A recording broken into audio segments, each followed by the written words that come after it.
Hepiniz her zaman olduğu gibi sevgi, barış, dostluk duygularına selamlıyorum. Hoş geldiniz diyorum. Hepiniz biliyorsunuz, bizzat kendiniz de gördünüz. İnönü Mağarası'nda yapılan kazılarla bir takım tarihi vesikalar ortaya çıktı. Bu araştırmalar Avrupa çapında, dünya çapında ses getirmeye başladı. Bu yapılan kazıların neticelerini alan ilgililer Ereğli'ye gelmeye başladı. Bunlardan bir tanesi de Sayın Benjamin Bey. Kendisi Harvard Üniversitesi'nden geliyor profesör. Benjamin Bey, bizim aldığımız bilgiye göre hayvan kalıntıları üzerinde araştırma yapan dünyadaki 5 tane profesörden bir tanesi. Yani bu konunun en üst düzeyine gelmiş 5 profesörden bir tanesi. Ve Amerika'dan Harvard Üniversitesi'nden incelemelerini yapmaya geldi. Hemen sağ tarafında öğretim üyesi Ege Üniversitesi'nden Alacabük var. Hemen onun yanında Bülent Ecevit Üniversitesi'nden Ali Bey. Yine stajyer öğrencimiz de Burak Bey burada. Onlarla birlikte Ereğli basınını, dolayısıyla sizler vasıtasıyla da Ereğli halkını bilgilendirmek için sizleri davet ettik. Davetimize icabet ettiğiniz için hepinize teşekkürlerimizi sunuyoruz. Benjamin hocamız Amerika'dan Harvard Üniversitesi'nden doktorasını tamamladıktan sonra şu an öğretim üyesi olarak Kuzey Carolina Üniversitesi'nde eğitim faaliyetlerini sürdürmekte.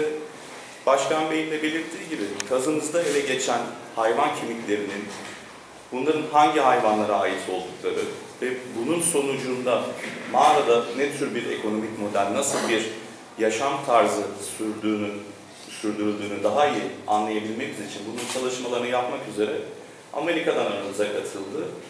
İlk sonuçlarını, tabii bunlar daha sonra detaylı olarak bilim camiasıyla paylaşılacak ama şu an ön sonuçlarını sizlerle paylaşmak için burada. Kendisine bırakalım sözü. As you heard, I'm a zooarchaeologist trained at Harvard University.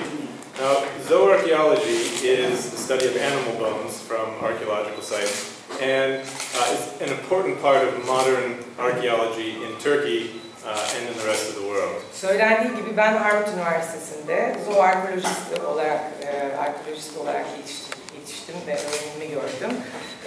Zooarkeoloji, arkeolojinin önemli bir bilim dalı ve hayvan kemikleri, arkeoloji bölgelerindeki hayvan kemikleriyle ilgili inceleme yapıyor. Ve bu modern arkeolojinin hem Türkiye'de hem de dünyada çok önemli bir dalı. Now, I've had the great pleasure to be invited here and to work with colleagues from Bülent Ecevit University to work on this project at İnönü Cave, where my zooarchaeological research has 3 primary goals. They're to understand first ancient cultures in the region and in the cave, the ancient economy, and the environment of the region in the Chalcolithic, the Bronze Age, and the Iron Age from 4000 to around 1000 BC. Öncelikle buraya davet edilen Ecevit Üniversitesi tarafından beni davet eden meslektaşlarımla çalışmaktan dolayı duyduğum memnuniyeti, İnönü Mağarası'ndaki çalışmadan dolayı memnuniyetimi ifade etmek isterim. Bu çalışmadaki öncelikle 3 temel amacımız var. Burada tarih öncesi ve erken tarih dönemlerdeki bölgedeki kültür, bölgedeki hem mağaradaki hem de onun bölgesindeki, çevresindeki birinci kültür, 2 ekonomi ve 3 çevrenin, bölge çevresinin tarih öncesi ve erken tarih dönemlerini anlamak için buradayız. For questions about culture and economy, I'm particularly interested in understanding what people ate, their mode of economy, whether they were hunters or herders and farmers. I'm interested in mobility, if people were moving from the mountains to the sea and back again. And I'm also interested in evidence for trade with other parts of the world, like the Balkans, the Black Sea, and Central Anatolia. Kültür ve ekonomi alanında benim araştırmam için öncelikli olan konular şunlar. Birincisi, bu insanların neler yediği, bu insanların avcı, çoban veya çiftçi olmalarıyla alakalı incelemeler. Ayrıca onların yaşam biçimleri, bu yaşam biçimlerinde benim için önemli olan onların mobil, yani hareketliliği, yani bunların dağdan denize gidip geri gelme durumlarının olmadığı.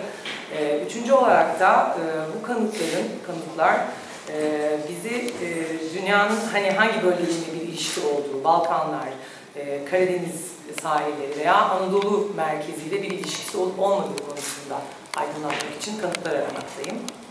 So, our work at İnönü Cave is the first modern zooarchaeology in the Turkish Black Sea coast region. There's only one other report on animal bones from İkistepe in Samsun, and that's 30 years old. So we are making new discoveries every day with this project. Bu Karadeniz bölgesinde İnönü Mağarası aslında zooarkeoloji alanında bu bölgedeki Karadeniz bölgesinde İnönü Mağarası'ndaki buluntular, bu kemik buluntuları ilk kanıtlar elimizdeki. Aslında daha önce İkistepe'de, Samsun'da 30 yıl önce bazı kemikler bulunmuş, rapor edilmiş. Biz diyor yeni kanıtlar bulmaya çalışıyoruz. So we're at the very beginning stages of our project, as Ali Bey said, but I want to tell you the first results of the zooarchaeological research at İnönü. I want to just tell you briefly what animals we have found in the cave and how they were used, their importance to people in the Ali region. Bey'in söylediği gibi biz bu çalışmanın çok başındayız. Onun için başında elimize aldığımız sonuçlarla ilgili size bilgi vermek istiyorum. Bu da İnönü Mağarası'nın içinde ve etrafında özellikle hayvan kemikleriyle alakalı nasıl sonuçlara ulaştığımız hakkında kısa bir özet verecek size. So we've discovered that there are both wild and domestic animals used by people here at İnönü. The most abundant animal in the cave has been a big surprise to me. It's the domestic pig. It was clearly used for meat and its valuable fat resources. And they could have very easily been herded in the oak forests surrounding the site. Öncelikli olarak biz burada yerli ve vahşi hayvanlarla ilgili eski zamanlarda İnönü Mağarası'ndaki insanların buluntuları hakkında bilgiler bulduk. Burada beni en çok şaşırtan buradaki yerel domuzlar. Bu yerel domuzlar hem etleri için kullanılmış hem de değerli yağ kaynakları için kullanılmış ve bunlar buralarda bulunan meşe ağaçlarının oluşturduğu ağaçlık alanlarda, ormanlarda sürü halinde gezdirilmiş bu çobanlar tarafından sanırım ve bunlar bizi çok şaşırttı. For example, we found one domestic pig with a healed fracture of its upper arm or humerus, which it probably received from a fall, showing that herders even 6,000 years ago here in this region were able to provide medical care for their animals. Yani 6.000 yıl önce bulduğumuz bir domuz, bu yerel domuzun kalıntısında domuzun kolunda bir kırık oluşmuş. 6.000 yıl önce buradaki insanlar bulduğumuz kanıtlara göre onu iyileştirmek için bazı girişimlerde bulunmuş. Bu gerçekten ilginç bir bilgi. Second in importance in the cave were domestic goats. Perhaps not a surprise given the mountainous environment. But goats were clearly used for meat, and we've noticed that they were killed at very old ages, suggesting they were also used for milk and probably goat hair as well. Şimdi burada bizi yine şaşırtan bir diğer buluntu, buradaki yerel keçilerdi. Tabii dağlarda keçilerin olması çok ilginç bir durum değil, muhtemelen olmaları normal. Fakat bunlar evet etleri için kullanılmış muhakkak ama ilginç olan taraf bunlar çok yaşları büyük, yaşlı keçiler öldürülerek, kurban edilerek nasıl denir? Bunlar sütleri ve keçi kılları kullanılması için öldürülmüşler. Bu ilginç bir veri. The third domestic animal we found at the site are small domestic cattle, which were also used for milk and for meat. It's very interesting that we found no sheep at all at this cave site, which has been a big surprise. We have found lots of spindle whorls for creating wool, which suggests that the ancient people of İnönü were perhaps weaving with goat hair as their unique local economy. Yine biz burada üçüncü olarak küçük eski sığırlar bulduk. Bunlar muhtemelen sütleri ve etleri için tabii ki kullanıldı. Ama burada enteresan olan ve beni çok şaşırtan şey koyun kalıntısı bulamadık.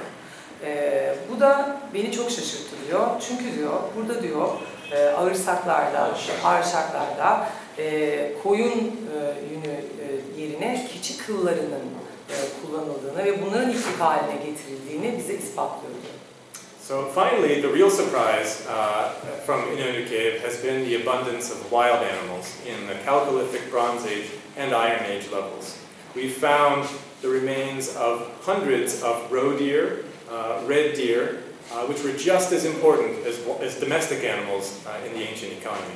Eski yerel ekonomiler açısından burada bizi diğer bir şaşırtan konu buradaki çok fazla vahşi hayvan çeşitliliğinin de bulunması.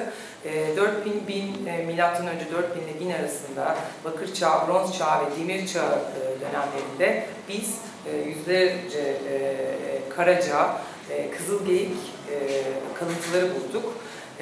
Ve bu da eski dönemde bu ekonomide etkin olduklarını gösteriyor. And these animals were important, obviously, for their meat. And deer antler was used for a variety of tools. And they probably also used skins, deer skins, for clothing and perhaps also shoes. Tabii ki bunlar özellikle geyikler, bunların etleri için tabii ki kullanılıyor. Onun yanında geyik boynuzları bazı eşyaları yapmak için kullanılan materyaller, temel materyaller ve derileri de yine elbise, eşya gibi şeyler için belki muhtemelen ayakkabı yapmak için kullanılmıştır. The wild animals were not limited to deer. A big surprise has been that both wild boar and wild cattle were also hunted by the ancient people of İnönü.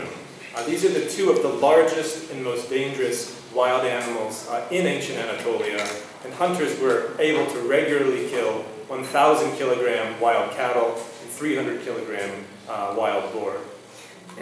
Burada tabii ki vahşi hayvanlar diye ifade ettiğim sadece geyiklerle sınırlı değil. Burada gene büyük bir sürpriz bizim için. Çok geniş sayıda yaban domuzu ve yaban sığırı kalıntıları bulunmuş. Bunlar eski insanlar tarafından, İnönü Mağarası'ndaki insanlar tarafından avlanmışlar, onlar tarafından. Ve bu iki geniş ve çok tehlikeli hayvanlar eski Anadolu'da neredeyse 1000 kilo sığır, 300 kilo yaban domuzuna yakın yakalanmış. In addition, we found the bones of a wide range of carnivores. These include bear, leopard, lynx, wild cat, marten, and fox. These animals may have been eaten, but it's likely they were probably used for their furs. Buna ek olarak biz birçok değişik etçinin kalıntılarına da ulaştık. Bunların arasında ayı vardı, leoparlar vardı çok enteresan, vaşaklar, vahşi kediler ve yani sansarlar ve tilkiler vardı. Muhtemelen bunlar tabii ki etleri içinde yenmiş ama daha çok bunların kürkleri için avlandığını düşünüyoruz. Yeah, for example, for the bear remains, most of the bones are from hands and fingers, including claws, suggesting they were once attached to skins and worn as clothing. Mesela buradaki kalıntılarda gözlemlediğimiz daha çok ayıların ellerinin ve parmaklarının ve pençelerinin kalıntılarını bulduk. Bu da bizim onların derileri için özellikle avlandığı konusunda bize bilgi veriyor. And we know that bear bones were also created into amulets and worn perhaps as necklaces related to rituals associated with this very special animal. Bu ayılar yani bu özel hayvanlar, ayılarla ilgili bulduğumuz bazı şeylerde şunu gösteriyor. Bunların kemiklerinin muska ya da bir tılsım, bölge halkı tarafından anlam taşınan muska ya da tılsım şeklinde hazırlanıp boyunlarında belki bir kolye olarak taşıdıkları ve ritüeller için kullandıkları şeyler olduğunu düşünüyoruz. And finally, we've also found evidence for the use of birds, tortoise, and also importantly fish at İnönü Cave. The role of fish at İnönü is especially interesting as it suggests either movement by people from the cave to the sea or interaction with people from the Black Sea coast at a very early date. Sonuç olarak bizi yine yine şaşırtan diğer bir konu. Burada bazı kuş, kara kaplumbağası ve daha önemlisi balık kalıntıları bulduk.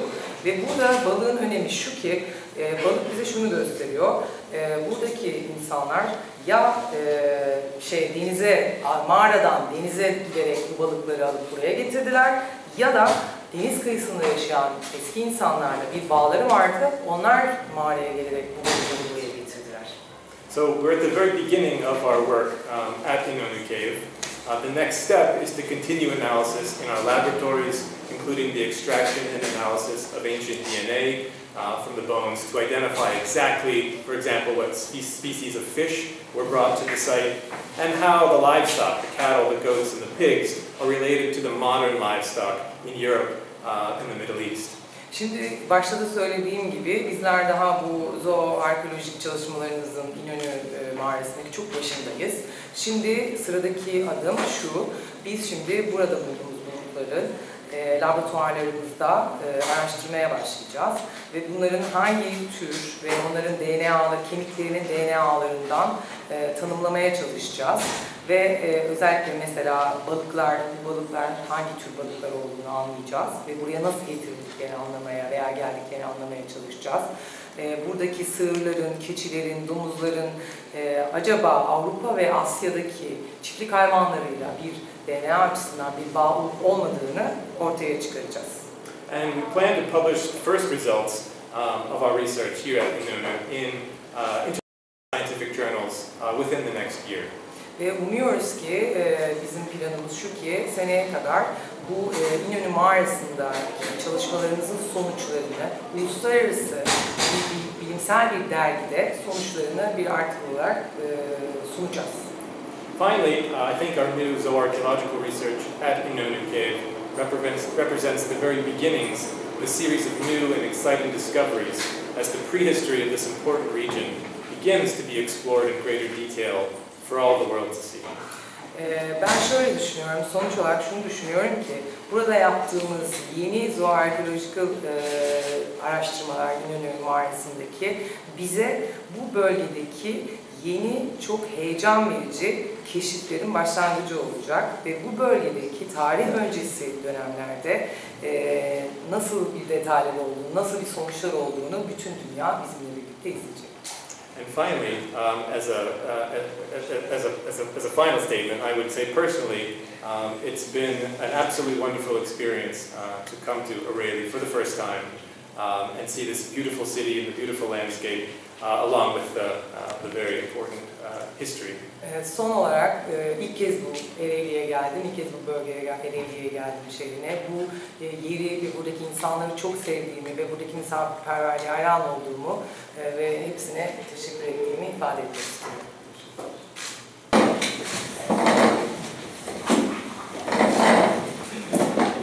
Çek. Buraya bakalım. İsmail çıkıyor. Buraya bakalım.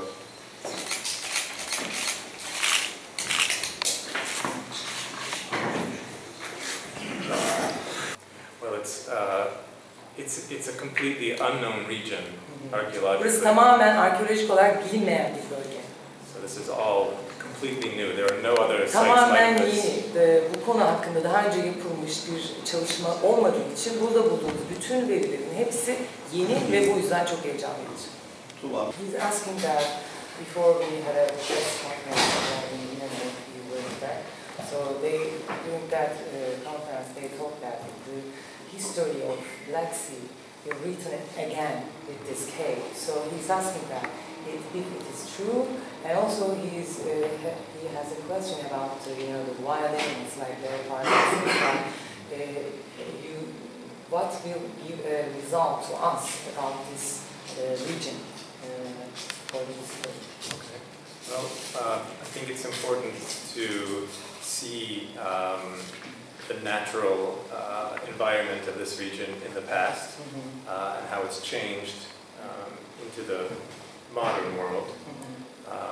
But from that, we can also work on protecting the environment and perhaps supporting the use of the these wild lands with these same wild animals that we've seen lived here for thousands of years, and supporting sort of the protection of those valuable resources, both for hunting and tourism in the future. Şimdi zaten kendisi daha önce de ifade ettiği gibi bölgede İnönü Mağarası, Karadeniz bölgesinde ilk kez bu derece bulgulara rastlanan ilk yer. Onun için Karadeniz tarihinin tekrar yazılacağı ifade edildi. Burada bulunan leopar, vaşak gibi vahşi hayvanlar o dönemde burada yaşadığını bu zaten kalıntılarla ispat ettiler. Bunların da tamamen bütün çalışmalar bittikten sonra sunulması sonucunda ve bilimsel makalelerle dünyaya tanıtılması sonucunda bölge tabii ki turistik olarak, ekonomik olarak bir canlılık yaşayacak ve bu konuda ilgili ve bilgili insanlar da bölgeye tekrar akın edip tekrar yeni çalışmalara yol açacak. So, in addition to that, when we say that they have an ability to make, the gold hair, so they have ability to make those things like that. Can we say this? We can absolutely say this. They were hunters and also herders and farmers at the same time. Yes. That's what's so interesting about this combination. Zaten burada sizin de söylediğiniz gibi buradaki çok enteresan olan şey hem avcılar hem çiftçiler hem çobanlık yapıyorlar. Bu üçlü kombinasyonun bir arada olması zaten çok ilgi çekici ve onları arkeoloji dalındaki bu çalışan bilim insanları şaşırtan konu bu. Dolayısıyla kesinlikle onların böyle bir beceri sahibi olduğunu tabii ki söyleyebiliriz diyor. Ali Bey de. Evet, ayrıca tabii kazılar sonucunda bizim yine ulaştığımız sonuçlara göre iyi de madenciler. Yani biz madencilik faaliyetlerine de rastladık. Yani dolayısıyla evet, ekonomik modeli avcı toplayıcılık üzerine kurulu ama tabii ki başka alanlarla anlaşmışlar. There's nothing. This is a unique place with this combination of herding and hunting these big, beautiful, powerful animals that continues through for a long period of time, all the way to the Iron Age. Demir çağından bahsediyor. Ben diyor Türkiye'nin başka bölgelerinde de çalışmalarım oldu diyor. İşte Anadolu'nun merkezinde, doğuda. Ama diyor böylesine bir değişik üç kombinasyonu görmedik diyor. Ayrıca diyor yani bu vahşi hayvanlarla ilgili buluntular diyor bu derece geçmişe giden burada vardı diyor. Sadece Türkiye'de sınırlandırmıyorum. Dünyanın herhangi bir yerinde de böyle çalışmalar yaptığında böyle bir şeyle karşılaşmışız. In the world, you have the idea if they find something like this in the world. I would say that it's unique for. Hayır, bu kesinlikle burası için özel olduğunu söyleyebilirim diyor. Biraz